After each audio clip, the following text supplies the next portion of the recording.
Hello students, इस video के अंदर हम लेक्चरर कैडर एग्ज़ाम 2016 पंजाब के अंदर हुआ था जो उसके अब लास्ट पार्ट के अंदर हम बाकी क्वेश्चंस को डिस्कस करेंगे। तो अब जो हमारे पास नेक्स्ट क्वेश्चन है वो रिलेटेड विद बेंजाइन मैकेनिज्म है। तो हमें दिया गया है बेसिकली पैरा ब्रोमोटोलिन और उसके अंदर सोडामाइड का एडिशन हो रहा है इन दी लिक्विड अमोनिया। तो इस केस में सबसे पहले आपने ये समझना है कि ये example basically aromatic nucleophilic substitution reaction का है।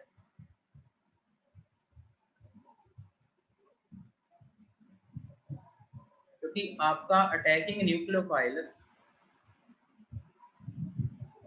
NH2 नेगेटिव है और जो न्यूक्लियोफाइल यहाँ से लीव करेगा वो होगा ब्रोमाइड। अटैकिंग आपका न्यूक्लियोफाइल होगा NH2 नेगेटिव आयन और जो लीव करेगा यहाँ से वो होगा ब्रोमाइड आयन। अब एरोमेटिक न्यूक्लियोफिलिक सब्स्टिट्यूशन रिएक्शन के अंदर अराइल हैलाइड की रिएक्टिविटी कंपैरेटिवली अल्काइल हैलाइड से कम होती है। तो वहां पे SN1 और SN2 की बजाय हम बेसिकली पढ़ते हैं एडिशन एलिमिनेशन और एलिमिनेशन एडिशन मैकेनिज्म। अब सबसे पहले आपने ये नोट करना है कि जो हमें ये एग्जांपल दिया गया है इस क्वेश्चन के अंदर, इस एग्जांपल में अगर आप देखोगे तो हेलोजन के विद रिस्पेक्ट जो ऑर्थो पोजीशंस हैं वो उन दोनों ऑर्थो पोजीशंस पे हाइड्रोजन प्रेजेंट है। ये पोजीशंस ब्लॉक नहीं है। तो अगर दोनों पोजीशंस पे ऑर्थो हाइड्रोजन प्रेजेंट हैं और आपका न्यूक्लियोफाइल स्ट्रांग है तो उस केस में जो एरोमेटिक न्यूक्लियोफिलिक सब्स्टिट्यूशन होगा वो एलिमिनेशन एडिशन मोड से होगा।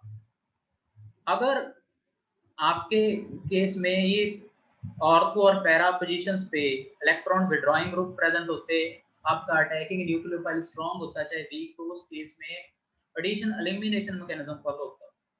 एलिमिनेशन एडिशन मैकेनिज्म को हम बेंजाइन मैकेनिज्म भी बोलते हैं क्योंकि इस पूरी प्रोसेस में जो इंटरमीडिएट होगा वो बेंजाइन होगा। तो सबसे पहली जो रिक्वायरमेंट है वो है रिक्वायरमेंट ऑफ ऑर्थो हाइड्रोजन्स। तो आप देखोगे कि हेलोजन के with respect ortho hydrogens present हैं और आपका nucleophile NH2 negative that is a strong nucleophile. तो इसमें बेंजाइन मैकेनिज्म क्या करेगा, ऑपरेट करेगा। तो सबसे पहले एलिमिनेशन के स्टेप्स होंगे। तो ये दोनों ऑर्थो हाइड्रोजन में से किसी एक ऑर्थो हाइड्रोजन को अमाइड NH2 नेगेटिव आयन क्या करेगा, अब्स्ट्रैक्ट करेगा। और अब्स्ट्रैक्ट करते ही इस पोजीशन पे नेगेटिव चार्ज आएगा और अगले स्टेप में यहाँ से ब्रोमाइड आयन क्या कर जाएगा, लीव कर जाएगा। और लीव करते ही यहाँ पे आपका जो इंटरमीडिएट होगा वो बेंजाइन बनेगा। अब बेंजाइन के अंदर देखोगे आप, ये दोनों पोजीशंस क्या है, इक्विवेलेंट है। अगला स्टेप होता है एडिशन का। तो एडिशन स्टेप में क्या करेगा, NH2 नेगेटिव अटैक करेगा। अब ये दोनों पोजीशन इक्विवेलेंट हैं तो NH2 नेगेटिव का अटैक इन दोनों में से किसी पोजीशन पे हो सकता है। और जब आपके इस पोजीशन पे इलेक्ट्रॉन डोनेटिंग ग्रुप हो तो उस केस में जो इन दोनों इक्विवेलेंट पोजीशंस पे अटैक होने के चांसेस क्या होते हैं, 50-50 होते हैं। 50-50 चांस होंगे दोनों पोजीशंस पे अटैक होने के। तो जब इस पोजीशन पे NH2 नेगेटिव अटैक करेगा तो आपका जो प्रोडक्ट बनेगा वो पैरा प्रोडक्ट बनेगा और इस मेटा पोजीशन पे नेगेटिव चार्ज होगा। और अगर इस पोजीशन पे अटैक होगा तो फिर पैरा पोजीशन पे नेगेटिव चार्ज होगा। तो दो पॉसिबिलिटीज हैं जिनकी इक्वल प्रोबेबिलिटी है। अब लास्ट स्टेप में क्या होगा कि जो आपका सॉल्वेंट है उस सॉल्वेंट से ये क्या करेंगे, हाइड्रोजन को ऑब्स्ट्रैक्ट करेंगे और हाइड्रोजन को ऑब्स्ट्रैक्ट करते ही आपका फाइनल प्रोडक्ट आ जाएगा।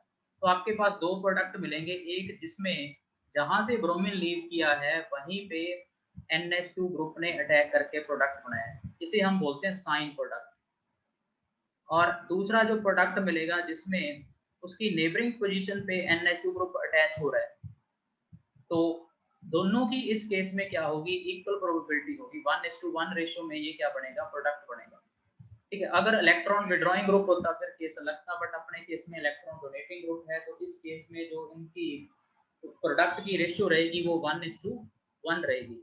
तो ये पूरा जो रिएक्शन था वो बेंजाइन मैकेनिज्म के थ्रू ऑपरेट हुआ। दो पोजीशंस इक्विवेलेंट थे जिन पे एडिशन स्टेप में NH2 नेगेटिव का अटैक होने के बाद आपके पास दो प्रोडक्ट, एक पैरा और एक मेटा प्रोडक्ट के बनने की इक्वल प्रोबेबिलिटी होगी। और लास्ट स्टेप में जो ये आपके पास नेगेटिव चार्ज बिल्टअप हो रहे हैं मेटा और पैरा पोजीशंस पे, ये हाइड्रोजन को ऑब्स्ट्रैक्ट करेंगे और आपका फाइनल प्रोडक्ट आ जाएगा।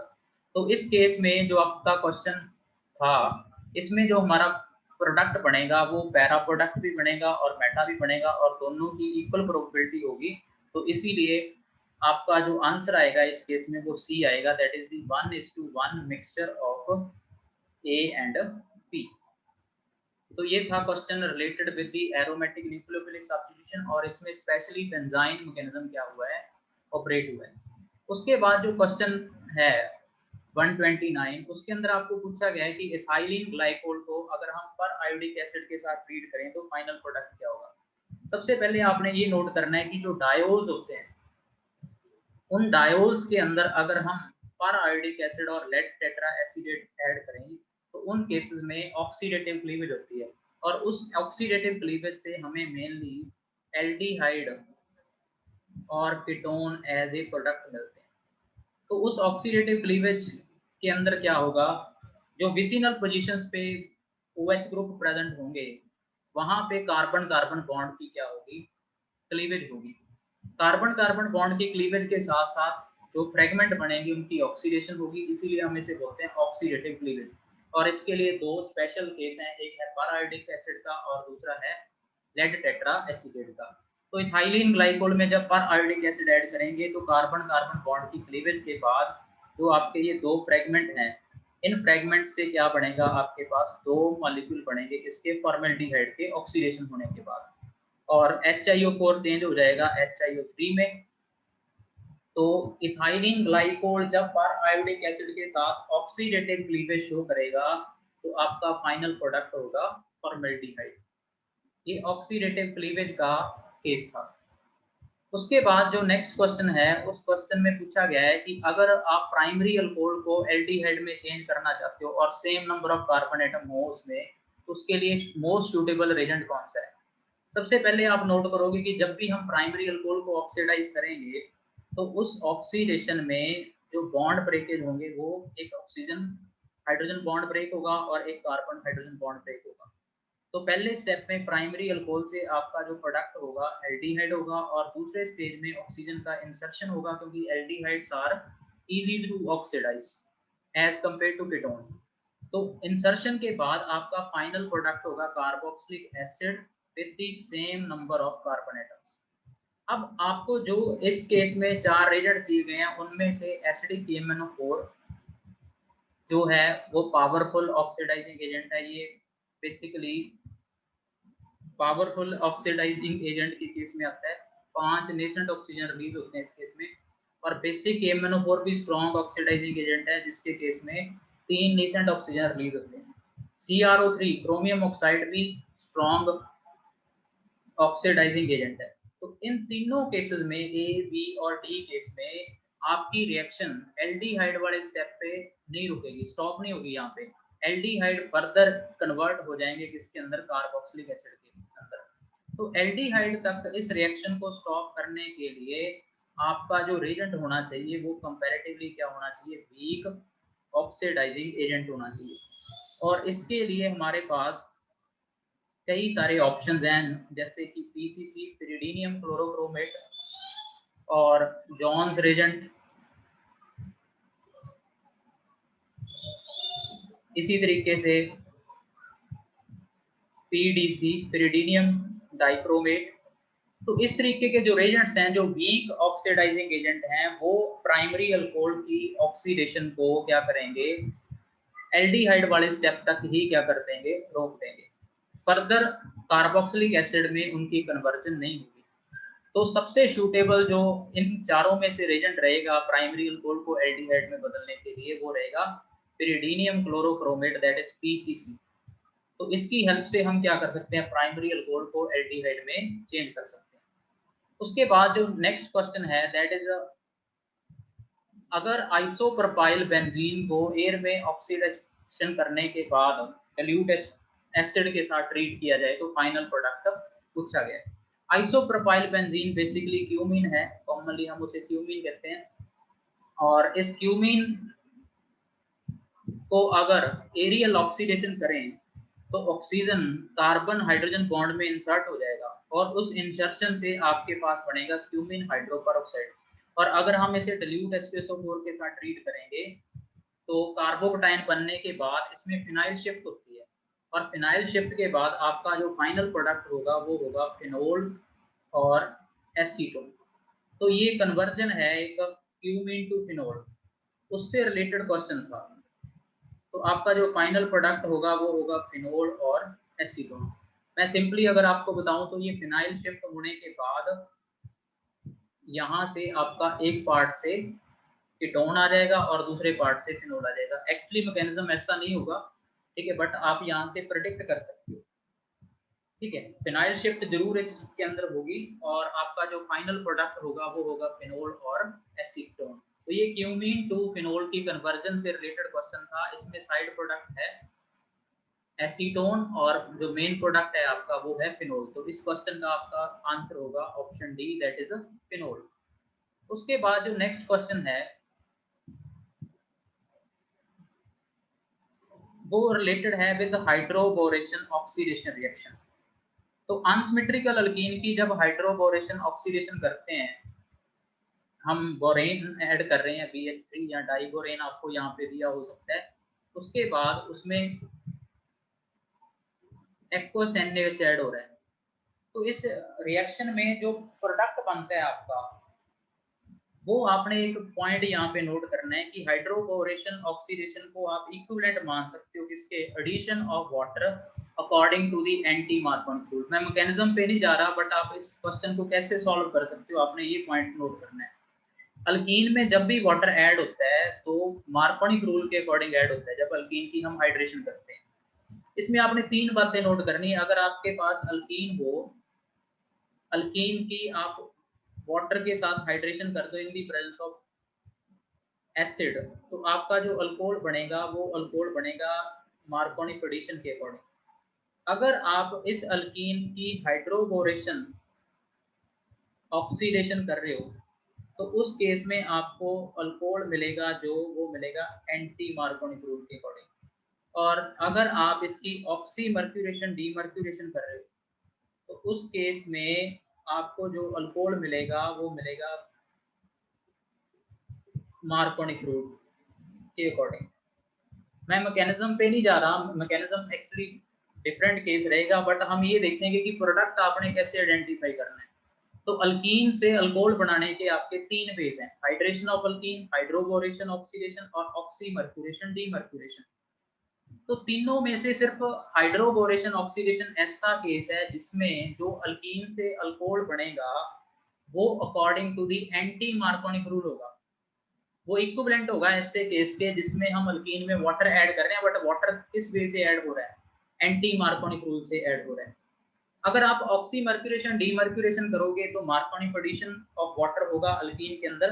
तो दोनों केस में मार्कोनिक एडिशन होता है, जब चाहे आप हाइड्रेशन करें चाहे आप ऑक्सी मर्क्यूरेशन डीमर्क्यूरेशन करें, तो वाटर का एडिशन मार्कोनिक रूल के अकॉर्डिंग है दोनों केस में। बट इस रिएक्शन की ये एडवांटेज होती है कि ऑक्सी मर्क्यूरेशन डीमर्क्यूरेशन में कोई भी रीअरेंजमेंट होने का चांस नहीं होता, क्योंकि जब भी आप अल्कीन की हाइड्रेशन करते हो तो इंटरमीडिएट यहाँ पे कार्बोकटाइन है तो कई बार वो रीअरेंज कर जाते हैं। तो रीअरेंजमेंट की पॉसिबिलिटी को अगर आपने कैंसिल करना है तो आप वाटर ऐड करने की बजाय अल्कीन की ऑक्सी मर्क्यूरेशन डीमर्क्यूरेशन करके अल्कोहल बनाओगे।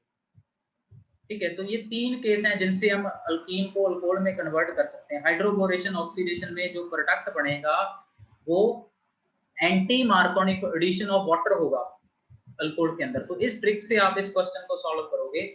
तो अब आपको दिया गया जो रिएक्टेंट था वो था प्रोपीन। तो मैं क्या करूंगा, इसके एग्जैक्ट मैकेनिज्म पे नहीं जाऊंगा, ठीक है, तो मैं वाटर का इसमें एडिशन करूंगा कौन से रूल के अकॉर्डिंग, एंटी मार्कोनिक रूल के अकॉर्डिंग। तो एंटी मार्कोनिक रूल के अकॉर्डिंग अनसिमेट्रिकल अल्कीन में negative part of the reagent attack to that double bonded carbon which contain more number of hydrogen. तो नेगेटिव पार्ट का attack more number of hydrogen atom वाले carbon पे होगा और positive part का lesser number वाले पे। तो आपका जो प्रोडक्ट बनेगा वो ये वाला बनेगा, प्रोपेन 1 मोल। एक्चुअली ऐसा मैकेनिज्म फॉलो नहीं होता हाइड्रोबोरेशन ऑक्सीडेशन में, बट मैंने आपको प्रोडक्ट फाइंड आउट करने की एक ट्रिक बताई है। उसमें अटैक करता है BH3 ग्रुप उस कार्बन पे जिस पे हाइड्रोजन का नंबर ज्यादा होता है एनसिमेट्रिकल, फिर साइक्लिक ट्रांजिशन स्टेट बनती है, फिर उसके बाद ऑक्सीडेशन होती है। वो पूरा एक लेंथी प्रोसीजर रहता है, बट आप इस अप्रोच से क्वेश्चंस को क्या कर सकते हो, सॉल्व कर सकते हो। तो जब भी अल्कीन में ये केस आ जाए आपके पास, हाइड्रेशन आ जाए, हाइड्रोबोरेशन ऑक्सीडेशन आ जाए, ऑक्सीमर्क्यूरेशन डीमर्क्यूरेशन आ जाए, तो आपने ये सोचना है भी वाटर ऐड हो रहा है बस। कौन से रूल से हो रहा है, मार्कोनिक से, एंटी मार्कोनी से या मार्कोनिक एडिशन से। तो इस वे से आप प्रोडक्ट को क्या कर सकते हो, जज कर सकते हो।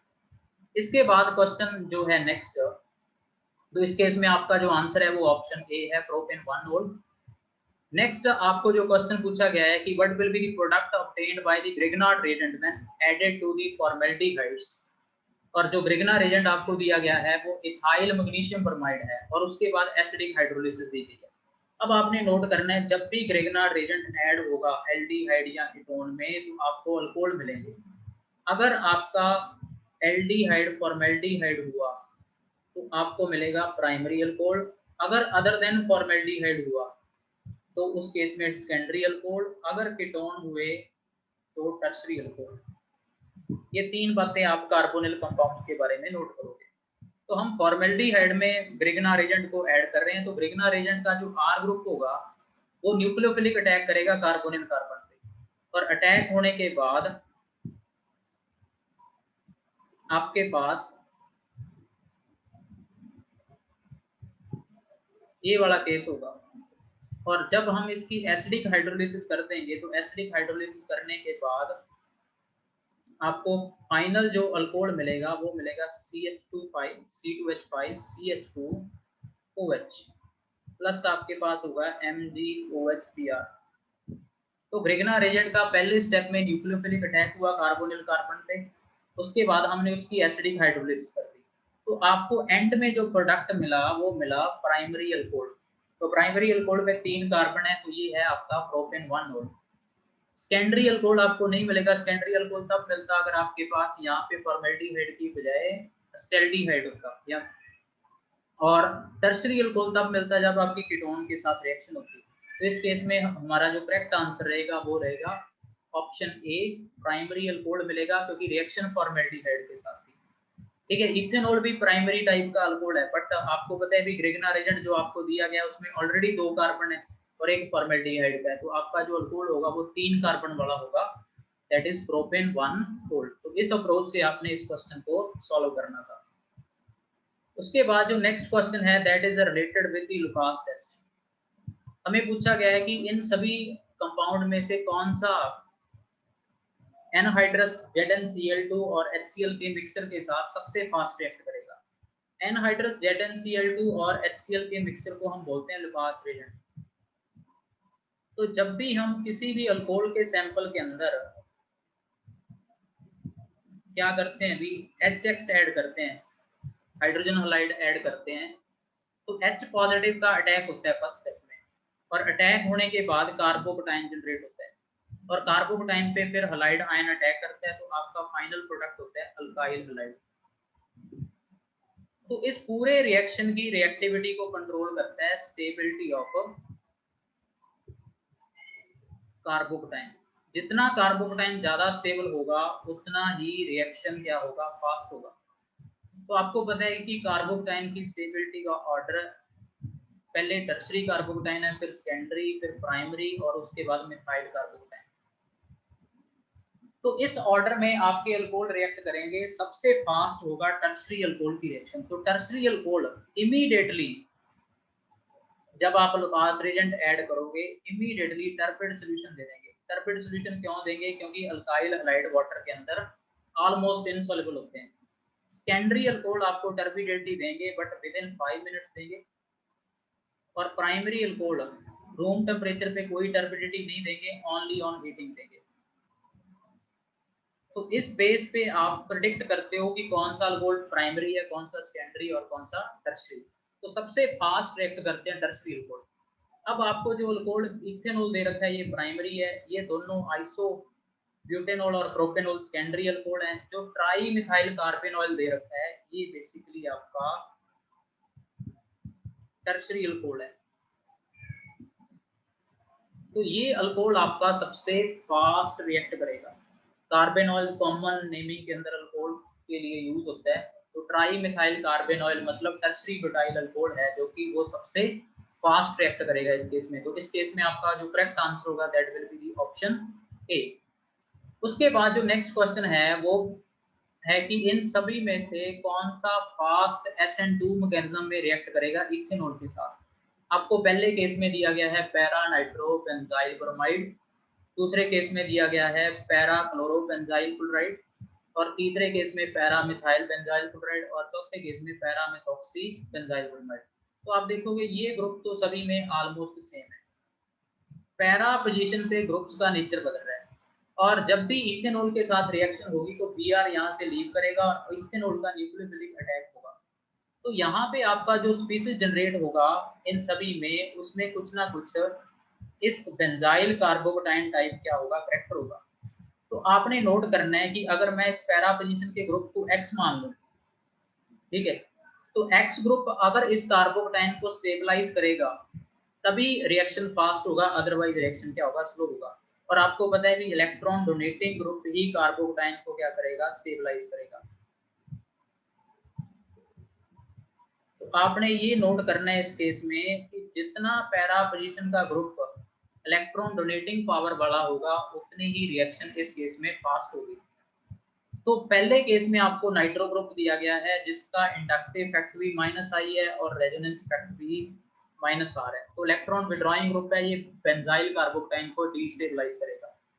CH3 ग्रुप का +I इफेक्ट होता है, तो ये इसकी इलेक्ट्रॉन डोनेटिंग पावर है। क्लोरीन का -I इफेक्ट है बट रेजोनेंस इफेक्ट +R है, और इंडक्टिव इफेक्ट हेलोजन्स का रेजोनेंस इफेक्ट से स्ट्रॉन्ग होता है। तो इस वजह से halogen overall electron withdrawing group में, अगर वो एरोमेटिक सिस्टम के साथ अटैच है तो ये भी डिस्टेबलाइज करेंगे।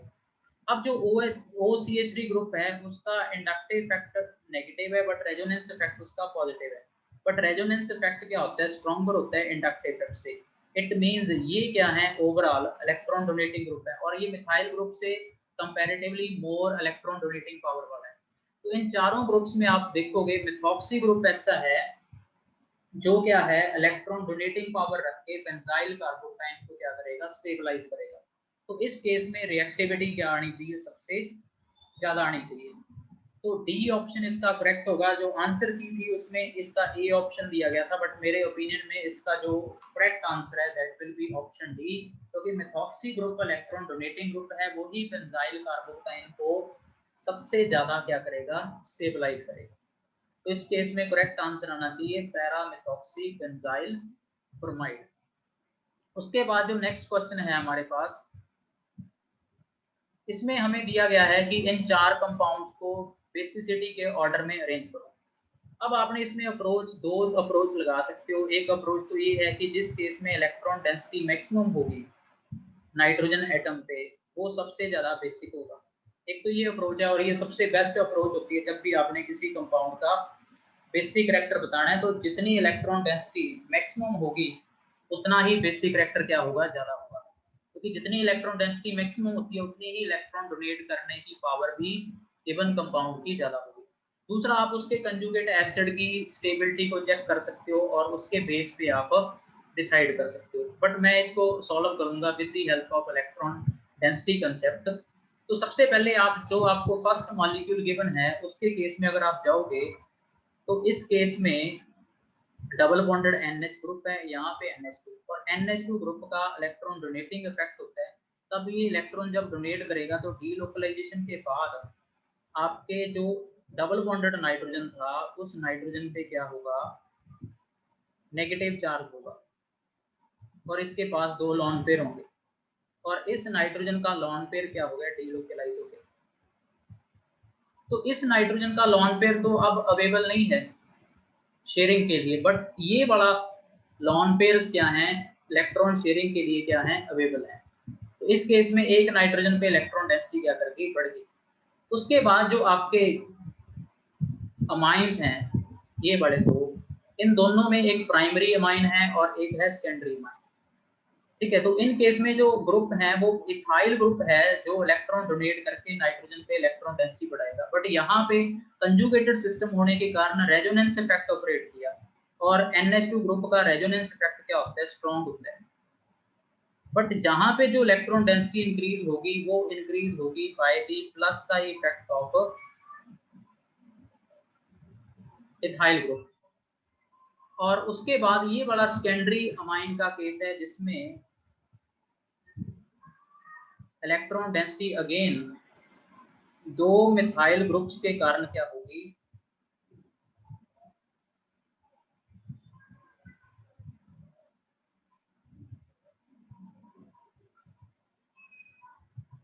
दो मिथाइल ग्रुप के इलेक्ट्रॉन डोनेशन के कारण क्या होगी, इंक्रीज होगी। ये CH3 ग्रुप दोनों क्या करेंगे, इलेक्ट्रॉन डोनेट करेंगे। तो ये सेकेंडरी टाइप का आपका अमाइन है। और लास्ट केस जो है आपका वो अमाइड दिया गया है। अमाइड में नाइट्रोजन का लॉन्ग पेयर फिर कंजुगेशन में जाएगा कार्बोनिल ग्रुप के साथ, तो इसमें जो रेजोनेटिंग स्ट्रक्चर होगा उसमें नाइट्रोजन पे पॉजिटिव चार्ज होगा। तो यहाँ पे भी नाइट्रोजन का लॉन्ग पेयर डोनेशन के लिए अवेलेबल नहीं है। तो अगर आप इन चारों सिचुएशंस को कंपेयर करो तो सबसे ज्यादा जो नाइट्रोजन पे लॉन्ग पेयर डोनेशन के लिए अवेलेबल है वो है आपके इस केस में। उसके बाद सेकेंडरी और तो प्राइमरी अमाइन में से सेकेंडरी अमाइंस की जो बेसिसिटी होती है वो ज़्यादा होती है, क्योंकि इसमें दो अल्काइल ग्रुप इलेक्ट्रॉन डोनेटिंग बड़े आगे और नाइट्रोजन पे इलेक्ट्रॉन डेंसिटी क्या होगी, ज़्यादा होगी। तो सबसे ज़्यादा बेसिक तो रहेगा आपका फर्स्ट वन, और इन दोनों में से ज़्यादा बेसिक रहेगा आपका थर्ड ऑप्शन वाला, क्योंकि ये सेकेंडरी है और ये प्राइमरी है। और सबसे लीस्ट रहेगा इस केस में, क्योंकि कार्बोनिल ग्रुप की इलेक्ट्रॉन विड्रॉइंग पावर के कारण इस नाइट्रोजन पे रेजोनेटिंग स्ट्रक्चर में पॉजिटिव चार्ज है। तो सबसे कम आएगा आपका फोर्थ वाला केस। तो इस बेस पे आपका जो करेक्ट आंसर बनेगा that will be the option number B. तो इलेक्ट्रॉन डेंसिटी के बेस पे हम इनको क्या कर सकते हैं, कंपेयर कर सकते हैं। ये था क्वेश्चन नंबर 136। उसके बाद जो नेक्स्ट क्वेश्चन है 137, इसमें सीक्वेंस ऑफ रिएक्शंस हैं और सबको सबसे पहले आपको दिया गया है अल्काइल हैलाइड। तो अल्काइल हैलाइड में अगर हम NaCN ऐड करेंगे तो साइनाइड का न्यूक्लियोफिलिक अटैक होगा, और न्यूक्लियोफिलिक अटैक होने के बाद आपको प्रोडक्ट मिलेगा इथाइल साइनाइड या प्रोपेन नाइट्राइड। और अगर हम साइनाइड की हाइड्रोजनेशन कर दें इन दी प्रेजेंस ऑफ निकल, तो यहाँ से साइनाइड से आपको मिलेगा प्राइमरी अमाइन। और अगर हम प्राइमरी अमाइन की एसिटिक एनहाइड्राइड के साथ रिएक्शन करेंगे तो इसकी बेसिकली हो जाएगी एसिटाइलेशन। और अमाइन की एसिटाइलेशन होने के बाद ये आपका ग्रुप एसिटाइल ग्रुप इसमें इंसर्ट हो जाएगा, तो आपको प्रोडक्ट मिलेगा CH3CH2 CH2 NHC double bond O CH3, और साइड प्रोडक्ट होगा आपका एसिटिक एसिड। तो इन सीक्वेंस ऑफ रिएक्शंस के बाद जो आपको करेक्ट आंसर मिलेगा, ठीक है, वो आपको मिलेगा option A CH3CH2CH2 NHC double bond O CH3। तो ये आपका इस केस में क्या होगा, फाइनल प्रोडक्ट होगा।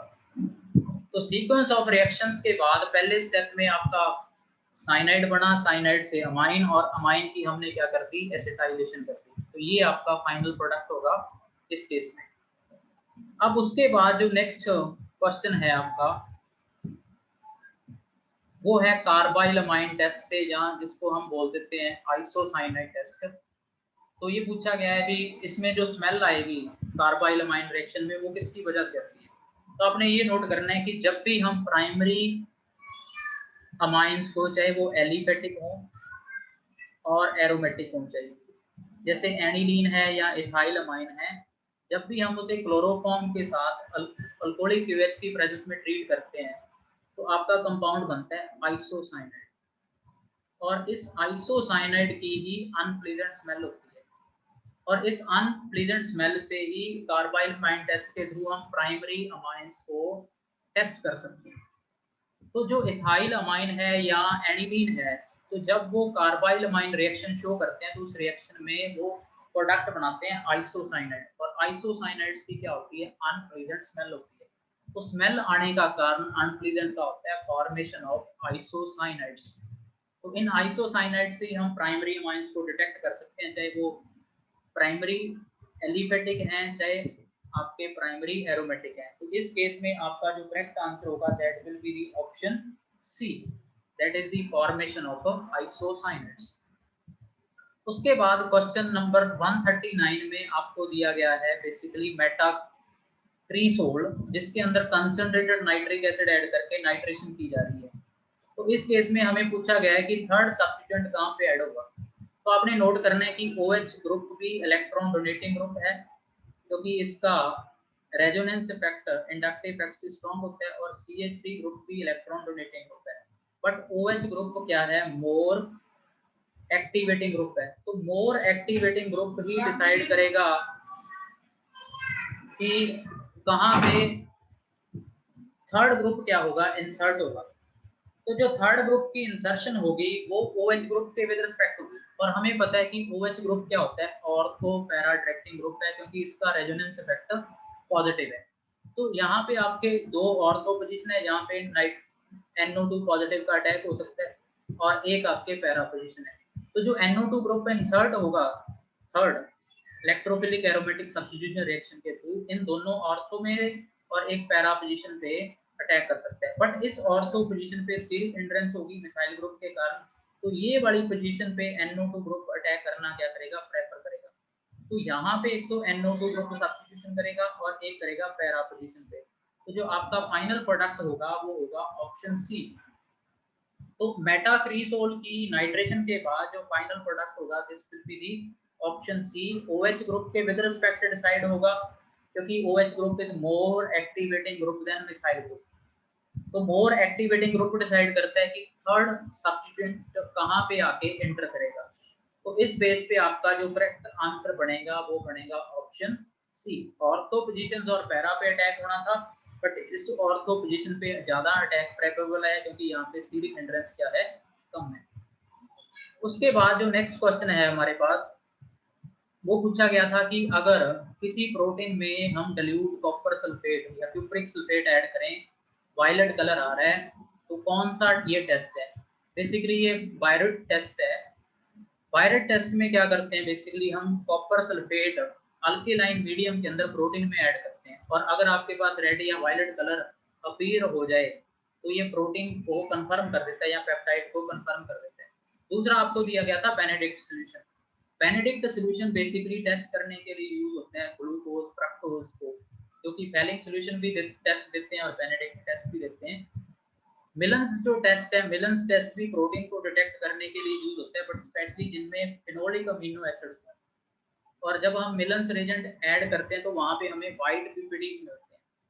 मॉलिस टेस्ट जो यूज होता है वो कार्बोहाइड्रेट्स को टेस्ट करने के लिए यूज होता है।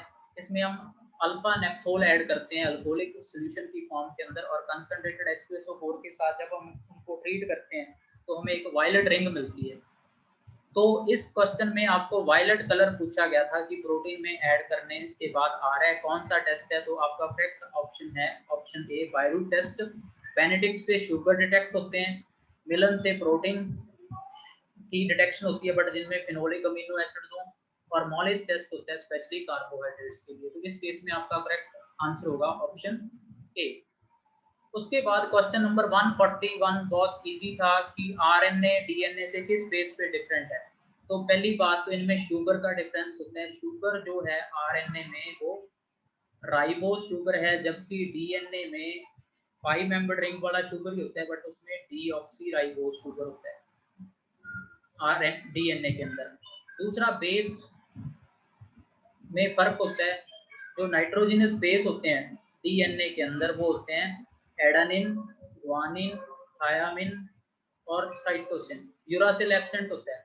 और आरएनए के अंदर एडेनिन होगा, ग्वानिन होगा, साइटोसिन होगा, और थायामिन की जगह क्या होगा, यूरासिल होगा। तो आरएनए डिफरेंट किस वे में है, एक तो शुगर का डिफरेंस है, ठीक है, और दूसरा जो डिफरेंस है इसमें थायामिन की जगह क्या है, यूरासिल है। तो एक नाइट्रोजनस बेस में क्या होता है, डिफरेंस होता है।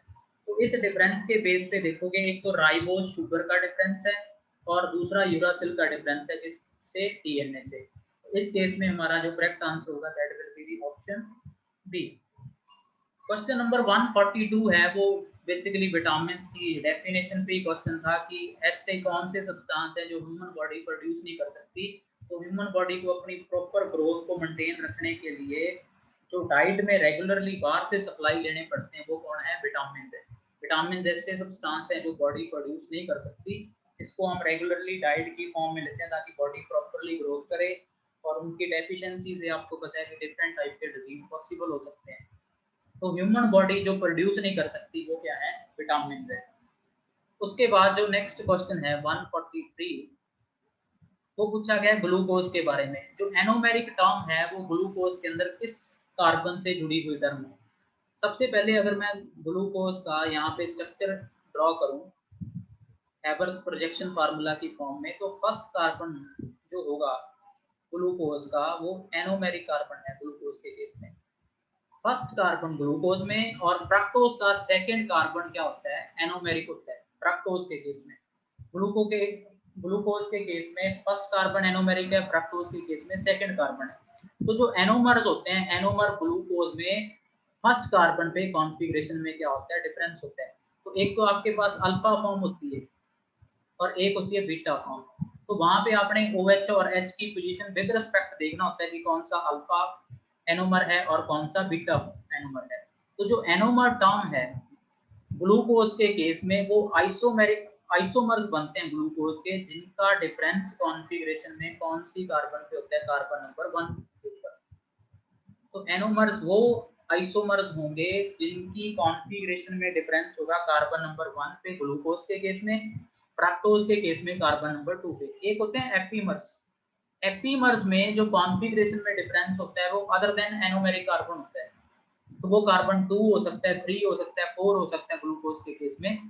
तो जो कॉन्फ़िगरेशन का डिफरेंस होगा कार्बन नंबर 1 पे, उससे क्या बनेंगे, एनोमर्स बनेंगे in case of glucose, alpha and beta forms. तो इस केस में जो करेक्ट आंसर होगा that will be option C. Question number 144 है जो वो पॉलीमर्स की फॉर्मेशन से रिलेटेड था कि जब भी पॉलीमर्स फॉर्म होते हैं मोनोमर से, तो बेसिकली उसमें पॉलीमर्स क्या करते हैं, एक दूसरे के साथ कंडेंसेशन रिएक्शन करते हैं। और मोनोमर्स की कंडेंसेशन के बाद क्या फॉर्म होता है, पॉलीमर फॉर्म होता है। और इस प्रोसेस को हम बोलते हैं पॉलीमराइजेशन। इसमें कोऑर्डिनेशन नहीं, रिएक्शन नहीं होती मोनोमर्स के बीच, ना ही हाइड्रेशन होती है। तो कंडेंसेशन यहाँ पे सबसे करेक्ट ऑप्शन बनता है। ठीक है, वो एडिशन मोड से भी हो सकती है पॉलीमर की फॉर्मेशन, कंडेंसेशन मोड से भी हो सकती है, बट जो हमें ऑप्शन दिए गए हैं उनमें से सबसे जो सूटेबल आंसर है इस केस में वो क्या है, by the condensation reaction between the monomer. इस बेस पे क्या होगी, बेसिकली पॉलीमर्स की फॉर्मेशन होगी। ये था क्वेश्चन नंबर 144। उसके बाद नेक्स्ट क्वेश्चन नंबर 145 था जो वो था कि पॉलीमर के वेट एवरेज मास को हमने पता करना है। और आपको दिया गया है कि जो पॉलीमर के सैंपल के अंदर 30% मॉलिक्यूल्स हैं उनका मॉलिक्यूलर मास 20,000 है, 40% का 30,000 है और रेस्ट का 60,000 है। तो कैसे आप इस केस में क्या करोगे, एवरेज मॉलिक्यूलर मास को पता करोगे। तो एवरेज मॉलिक्यूलर मास अगर आपने पॉलीमर में पता करना है तो उसके लिए आपको समेशन करना पड़ता है Ni into Mi square divide by summation Ni into Mi। ये Ni आपके नंबर ऑफ मॉलिक्यूल्स को रिप्रेजेंट करता है और Mi उनके मास को रिप्रेजेंट करता है। आपके पास तीन टाइप के केस हैं यहाँ पे। 30% मॉलिक्यूल ऐसे हैं जिनका मास क्या है, 20,000 है, यूनिट है। 40% ऐसे हैं जिनका 30,000 और बाकी जो बच गए आपके 30% उनका मास कितना है, 60,000 यूनिट है।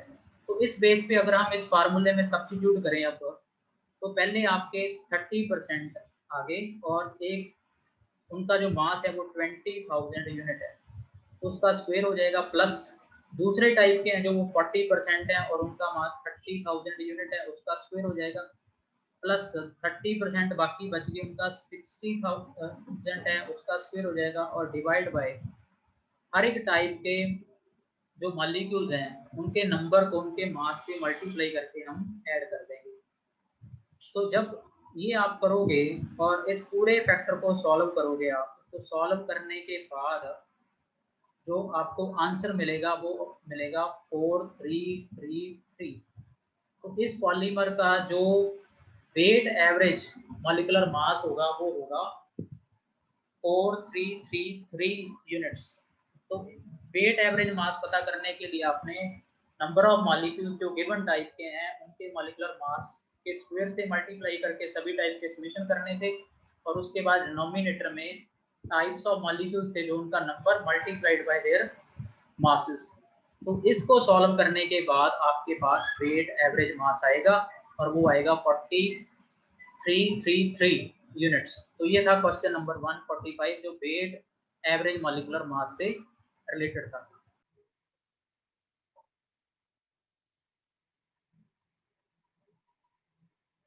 तो नेक्स्ट है क्वेश्चन नंबर 146 की what will happen if lithium aluminium hydride is added to an ester. अब जो लिथियम एल्यूमिनियम हाइड्राइड है वो पावरफुल रिड्यूसिंग एजेंट है और वो गिवन स्पीसीज की अपने हाइड्राइड आयन को यूज करके क्या करेगा, रिडक्शन करेगा। तो जब भी एस्टर की रिडक्शन होती है तो फर्स्ट स्टेप के अंदर जो हाइड्राइड आयन है उसका न्यूक्लियोफिलिक अटैक होगा किस पे, कार्बन पे, और कार्बन पे अटैक होने के बाद ये अल्कोक्सी ग्रुप वहां से लीव कर जाएगा। तो एक तो आपका यहाँ से अल्कोक्सी वाले ग्रुप से अल्कोहल बनेगा, और दूसरा ये जो आपका ग्रुप बच गया आर सी डबल बॉन्ड हो, ये फर्स्ट स्टेप में चेंज हो जाएगा एल्डिहाइड ग्रुप में, और फर्दर स्टेप में जब इसकी again lithium aluminium hydride reduction करेगा तो ये चेंज हो जाएगा अल्कोहल में। तो आपको एस्टर के मॉलिक्यूल की रिडक्शन से बेसिकली दो अल्कोहल के मॉलिक्यूल मिलेंगे, एक अल्कोक्सी पार्ट से और दूसरा जो आएगा आपका वो कार्बोनिल कार्बन वाले पार्ट से आएगा। तो जब भी लिथियम एल्यूमिनियम हाइड्राइड एस्टर को रिड्यूस करेंगे तो two molecules of alcohol will be formed. तो इस क्वेश्चन का जो करेक्ट आंसर होगा that will be option A, two molecules of alcohol will be formed. अब उसके बाद जो नेक्स्ट क्वेश्चन है क्वेश्चन नंबर 147, तो इसके अंदर आपको दिया गया है कि गिवन कार्बोक्सिलिक एसिड कंटेनिंग एक मॉलिक्यूल है, इसमें chlorine in the presence of red phosphorus add किया गया, और बाद में इथेनॉल की प्रेजेंस में KOH का एडिशन है। HCl का एडिशन यहाँ पे दिया गया है, बट जो आपके इस पेपर की आंसर की में आप अगर इसका आंसर देखोगे तो वहां तक सिर्फ इन दो सीक्वेंस ऑफ रीजेंट्स का ही एडिशन होके आपका आंसर आएगा, HCl का एडिशन यहाँ पे नहीं होगा, क्योंकि जो आंसर दिया गया है उसके अकॉर्डिंग सिर्फ दो सीक्वेंस ऑफ रीजेंट्स ही इसमें ऐड होंगे। तो सबसे पहले आपको जो स्टार्टिंग में कार्बोक्सिलिक एसिड कंटेनिंग मॉलिक्यूल दिया गया है उसके अंदर हमने ऐड किया halogen in the presence of red phosphorus. तो जब किसी भी एसिड के मॉलिक्यूल जिसके पास अल्फा हाइड्रोजन हों उसमें हेलोजन ऐड किया जाए क्लोरीन या ब्रोमीन रेड फास्फोरस की प्रेजेंस में, तो वो है HBZ reaction, that is the Hell Volhard Zelinsky reaction. तो इस रिएक्शन के अंदर क्या होता है, जो अल्फा हाइड्रोजन होते हैं वो सब्स्टिट्यूट हो जाते हैं किसके द्वारा, हेलोजन के द्वारा। तो फर्स्ट स्टेप में क्लोरीन के एडिशन के बाद क्या होगा, जो अल्फा पोजीशन का हाइड्रोजन था उसकी जगह सब्स्टिट्यूट होके क्या आ जाएगा, हेलोजन आ जाएगा।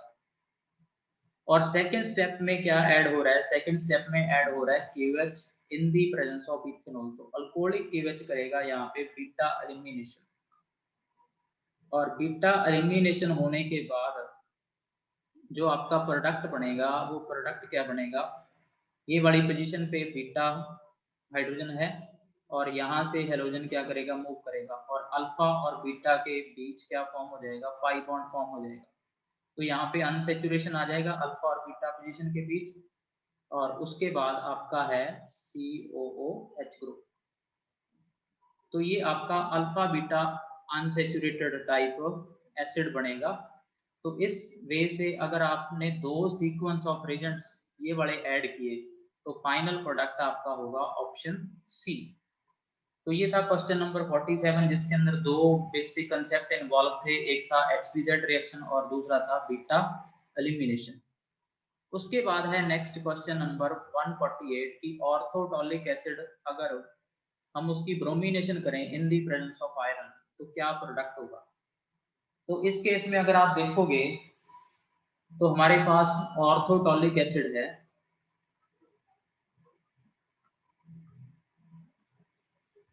अगर हम इसकी ब्रोमिनेशन करें इन दी प्रेजेंस ऑफ आयरन तो आप देखोगे कि CH3 ग्रुप तो एक्टिवेटिंग ग्रुप है, इसका डोनेटिंग इफेक्ट होता है प्लस साइन इंडक्टिव, और ये विड्रॉइंग ग्रुप है जिसके दोनों के दोनों फैक्टर क्या होते हैं, इंडक्टिव और मीसोमेरिक या रेजोनेंस फैक्टर क्या होता है, नेगेटिव होता है। तो ये रिंग को क्या करता है, डीएक्टिवेट करता है।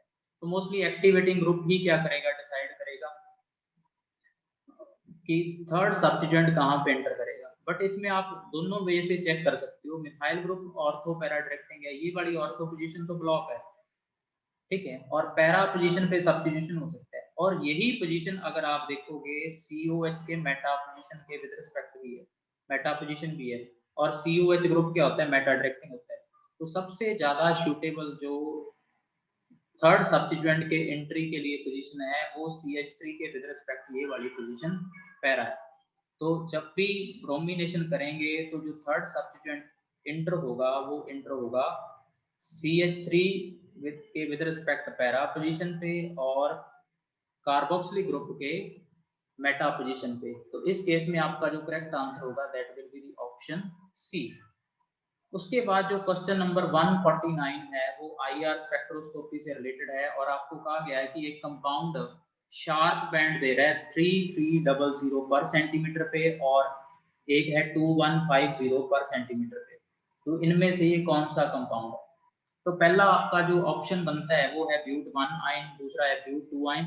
तो ब्यूट 1 आइन क्या है, टर्मिनल अल्काइन है, और जो ये है ब्यूट 2 आइन that is non terminal alkyne, ठीक है। फिर आपको एक दिया गया है ब्यूटाइल अमाइन जिसके अंदर NH2 ग्रुप है, और एक दिया गया है ब्यूटेरोनाइट्राइल जिसके अंदर CN ग्रुप होगा। तो अब आप देखोगे कि अगर हम IR अब्जॉर्प्शन देखें कॉमन फंक्शनल ग्रुप के, तो उसमें अगर आप नाइट्राइल ग्रुप का देखो तो वो आपको मिलता है 2200 से लेके 2250 पर सेंटीमीटर के बीच, और मीडियम मिलता है, शार्प नहीं मिलता, शार्प या स्ट्रॉन्ग कह लो आप। उसके बाद अगर आप अमाइन ग्रुप का देखो तो अमाइन का भी आपको मिलेगा 3300 और 335 के बीच मीडियम का, ठीक है। बट आपको इस केस में दोनों के दोनों बैंड मिल रहे हैं और दोनों के दोनों आपको दिए गए हैं 3300 और 2150। अब जो आपको बाकी दो ऑप्शन दिए गए हैं वो दोनों के दोनों अल्काइन है। तो अल्काइन में अगर आप देखोगे carbon carbon triple bond medium band देता है 2100 से लेके 2250 के बीच, बट एक शार्प बैंड देखने को मिलता है कितने पे, टर्मिनल अल्काइंस के केस में 3300 पर सेंटीमीटर पे। तो दोनों के दोनों वैल्यूज देखो आप, जो आपको आपके क्वेश्चन में दिए गए हैं वो इस केस से मैच करते हैं, इससे अल्काइन से, और वो भी अल्काइन कौन सा, टर्मिनल अल्काइन जिसमें एक एंड पे कार्बन हाइड्रोजन बॉन्ड होगा। तो जो कार्बन हाइड्रोजन बॉन्ड होगा उसका एक स्ट्रॉन्ग बैंड देखने को मिलेगा किसको, किसके ऊपर, 3300 पर सेंटीमीटर के ऊपर, और कार्बन कार्बन ट्रिपल बॉन्ड का एक मीडियम बैंड देखने को मिलेगा आपको 2100 से 2250 के बीच। तो इन वैल्यूज के अकॉर्डिंग सबसे जो सूटेबल आंसर बनेगा यहाँ पे वो क्या बनेगा, टर्मिनल अल्काइन होगा इसका, और आंसर बनेगा आपका ब्यूट 1 आइन। तो शार्प बैंड जो 3300 वाला है वो अमाइंस का भी नहीं है और नाइट्राइल का भी नहीं है, किसी भी तरह से वो है टर्मिनल अल्काइन का केस। अब उसके बाद जो नेक्स्ट है तो इसका जो आंसर बनेगा आपका वो बनेगा ब्यूट 1 आइन दैट इज टर्मिनल अल्काइन। उसके बाद क्वेश्चन नंबर है 150, ये भी IR से रिलेटेड है, और आपको पता है भी IR स्पेक्ट्रोस्कोपी में बेसिक जो रूल होता है सिलेक्शन रूल, कि वही वाइब्रेशंस IR एक्टिव होते हैं या अलाउड होते हैं जिनमें डायपोल मोमेंट वाइब्रेशन के बाद क्या हो, चेंज हो। और आपने एक पॉइंट नोट करना है, जितना लार्ज चेंज होगा इन डायपोल मोमेंट उतना ही आपका जो बैंड आएगा वो क्या आएगा, इंटेंस आएगा। तो इंटेंस बैंड जो कार्बोनिल ग्रुप के लिए IR स्पेक्ट्रम में ऑब्जर्व होते हैं उसका रीजन क्या होगा, कि डायपोल मोमेंट का चेंज स्ट्रेचिंग के बाद कार्बोनिल ग्रुप में क्या है, लार्ज है, इसीलिए वहां पे आपको क्या देखने को मिलेंगे, इंटेंस बैंड देखने को मिलेंगे। आईआर स्पेक्ट्रोस्कोपी के एक्टिव होने के लिए किसी मॉलिक्यूल के लिए कंडीशन है कि वाइब्रेशन के टाइम उस मॉलिक्यूल के डायपोल मोमेंट में चेंज आना चाहिए, और सिलेक्शन रूल के अकॉर्डिंग जितना चेंज लार्ज आएगा उतना ही बैंड क्या होगा, इंटेंस होगा। तो आपको स्टेटमेंट में दिया गया था कि इंटेंस बैंड ऑब्जर्व होते हैं कार्बोनिल ग्रुप के लिए, तो उसका रीजन क्या होगा कि जब भी कार्बोनिल ग्रुप की स्ट्रेचिंग होती है तो उसकी डायपोल मोमेंट में क्या आता है, लार्ज चेंज आता है। तो इस वजह से आपको क्या मिलेगा, एक इंटेंस बैंड देखने को मिलेगा। तो इस क्वेश्चन का जो करेक्ट आंसर होगा that will be the option D. तो ये हमने बेसिकली लेक्चरर कैडर 2016 के 150 में से मोस्ट ऑफ क्वेश्चंस डिस्कस कर दिए हैं, ठीक है। कोई 2 या 3 क्वेश्चन बचे हुए हैं, तो उनको भी हम कभी ना कभी किसी वीडियो के अंदर क्या करेंगे, डिस्कस करेंगे। Thank you.